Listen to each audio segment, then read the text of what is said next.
இன்றைக்கி சென்னை மன்னிவாக்கத்தில் இருக்க ராகா ஹோட்டலுக்கு வந்திருக்கோம். இது வந்து ஒரு பியூர் வெஜ் ஹோட்டல். இந்த ஹோட்டலோட ஆம்பியன்ஸ், சீட்டிங் கெப்பாசிட்டி எல்லாமே அவ்வளோ சூப்பராக இருந்துச்சு. நம்ம இங்கே ஆர்டர் பண்ணது ஒரு ரவா தோசை. அதோட ரிவ்யூவை பார்க்கலாம். இந்த ரவா தோசையோட குவான்டிட்டி வந்து அதிகமாக இருந்துச்சு நம்ம கொடுத்த காசுக்கு. இதுக்கு அவங்க கொடுத்த தேங்காய் சட்னி, கொத்தமல்லி சட்னி, வடகரி எல்லாமே டேஸ்ட்டில் அவ்வளோ சூப்பராக இருந்துச்சு. குறிப்பாக இந்த ரவா தோசையில் கேரட்டு, ஆனியன்லாம் போட்டு சாப்பிட்றதுக்கு அவ்வளோ டேஸ்டியாகவும் நல்லா மெல்ட்டிங்காகவும் இருந்துச்சு. பெப்பரோட டேஸ்ட்டு இது எல்லாமே சேர்ந்து சாப்பிட்றதுக்கு அவ்வளோ சூப்பராக இருந்துச்சு.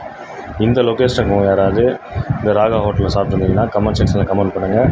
வீடியோ உங்களுக்கு பிடிச்சிருந்தால் லைக் பண்ணுங்கள், ஷேர் பண்ணுங்கள், சப்ஸ்கிரைப் பண்ணுங்கள். மறக்காமல் பெல் ஐக்கானையும் ப்ரெஸ் பண்ணுங்கள். இந்த வீடியோ பார்த்த அனைவருக்கும் நன்றி. Thank you very much. பாய்.